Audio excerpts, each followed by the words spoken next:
BPL এ বিতর্কিত umpiring এর শিকার হলো নোয়াখালী এক্সপ্রেস। ডিআরএস এর অদ্ভুত এক প্রতিফলন দেখলো সবাই, যা দেখে চমকে যান খোদ ফিল্ড আম্পায়ার। মাঠে দাঁড়িয়ে থেকে হতাশা ঝাড়েন পাকিস্তানি ব্যাটার হায়দার আলী, বিপরীতে উল্লাসে মেতে ওঠে সিলেট টাইটান্সের ক্রিকেটাররা। নোয়াখালী বিপক্ষে থার্ড আম্পায়ার এসে বিতর্কিত সিদ্ধান্ত আর ডিআরএস এর অদ্ভুত আচরণ নিয়ে বিস্তারিত রিপোর্টে। বিপিএল মাঠে গড়াবে আর সেখানে বিতর্ক থাকবে না, এটা ভাবাও যেন এক প্রকার অপরাধ। টুর্নামেন্টের দ্বিতীয় দিনই দেখা গেল অদ্ভুত কাণ্ড।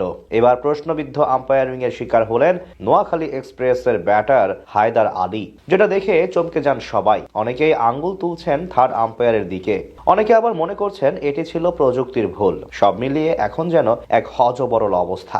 গতকাল দুই বিদেশি নিয়ে খেলা চট্টগ্রামের বিপক্ষে পুরোপুরি ধরাশায়ী হয়েছিল নোয়াখালী এক্সপ্রেস। সেই ঘুরে দাঁড়ানোর মিশনে আজ মাঠে নামে হোম টিম সিলেট টাইটান্সের বিপক্ষে। গুরুত্বপূর্ণ ম্যাচে এই দিন আগে ব্যাট করতে নেমে মোহাম্মদ আমির এবং খালেদ আহমেদের বোলিং তোপে পড়ে এক প্রকার দিশেহারা হয়ে যায় তাদের টপ অর্ডারের ব্যাটসম্যানরা।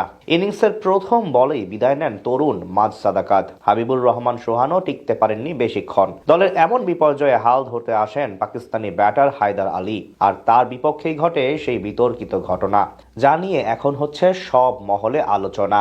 ম্যাচে তখন চলছিল দ্বিতীয় ওভারের খেলা। বল করছিলেন খালেদ আহমেদ এবং ব্যাটিংয়ে হায়দার আলী।